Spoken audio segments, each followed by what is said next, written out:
So today we're going to talk about aging rock layers, and our focus question is, what is the law of superposition?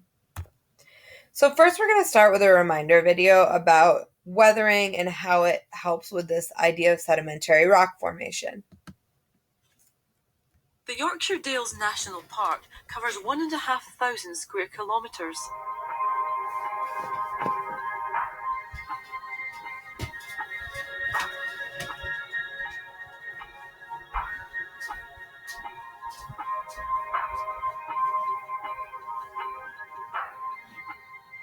Different parts of the park have different surface rocks. Why is this? 350 million years ago, it was under a warm, clear tropical ocean. Skeletons of sea creatures collected in the bottom in layers.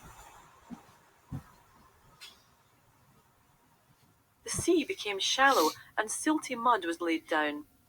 Under its weight, the sediments were squeezed into limestone that cracked into vertical joints. Later, rivers washed sand into the sea. The mud hardened into shales, the sand into grit and sandstones. Then layers of younger rock built up on top. Earth movements cracked the whole crust along fault lines, and all this time erosion was shaping an undulating surface. Then in the last few million years, great ice sheets scraped away at the landscape. As they melted, they left sharpened peaks in some places and bare limestone in others. And the meltwater continued to run off over the fault line, cutting deep coves and gorges.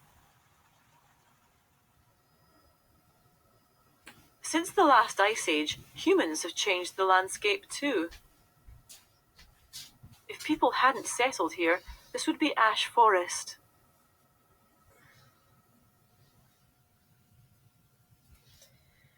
Okay, so now that we've had our quick reminder in reference to a national park, so we could see it in real life, let's move on to this idea of aging rock. So let's first talk about this idea of this law of superposition. And what the law of superposition says is that the oldest rock layers are furthest from the top and the youngest rock layers are closest to the top. So any of the rock layers on the top are the new rock layers, and the ones at the very bottom going towards the mantle are the oldest rock layers. So there's also something that we're going to talk about called a cross-cutting relationship. And what this means is that rock formations that cut across other rocks have to be younger than the rocks that they cut across. In order to cut across a rock, that rock already has to be there. So take a look at this picture right here. You'll notice that this layer P runs right through LMNOQ.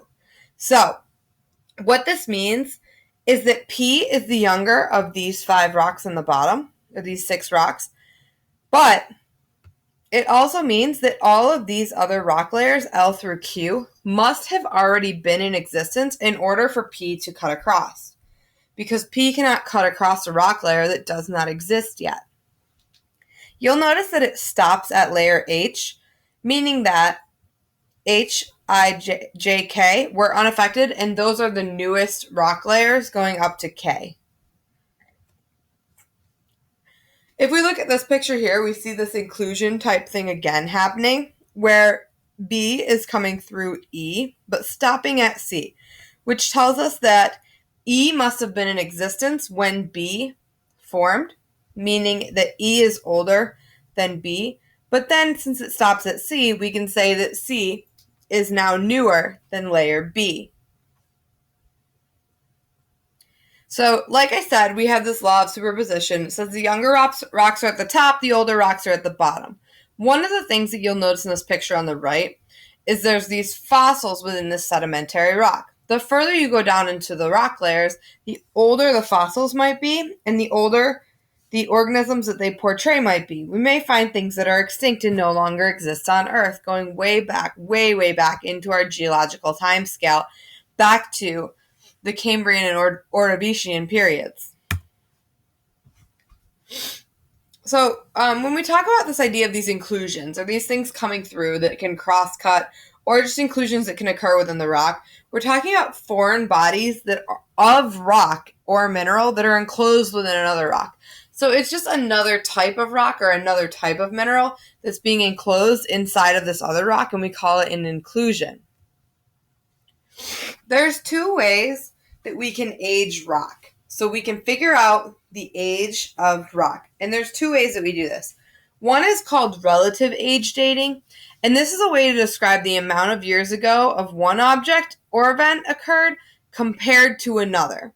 So in this one, you're not using years ago or how many years ago, or actually dating it to a time, as much as you're dating it relative to something else that's existing, and you're saying, well, we know it existed before this existed, or after this existed, or we know that it happened earlier than this event.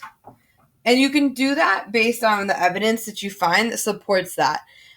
You can also say it's older or younger. All of these terms that you see that are being used for the method of dating, this method of dating, are relative terms. You're talking about it in comparison to another thing that happened. The other thing we can do is called absolute age, and this describes the actual age of an object or an event.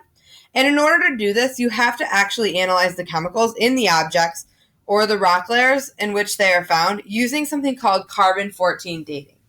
In carbon-14 dating, carbon-14 is an isotope that we can use of carbon, and we know that carbon means that we're talking about something that was at one point living.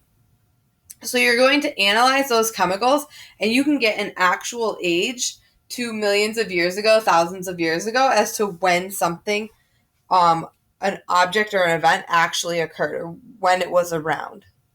Go ahead and move on to your worksheet for today. It's a little bit of a mystery solving, and then you can go on to your exit ticket.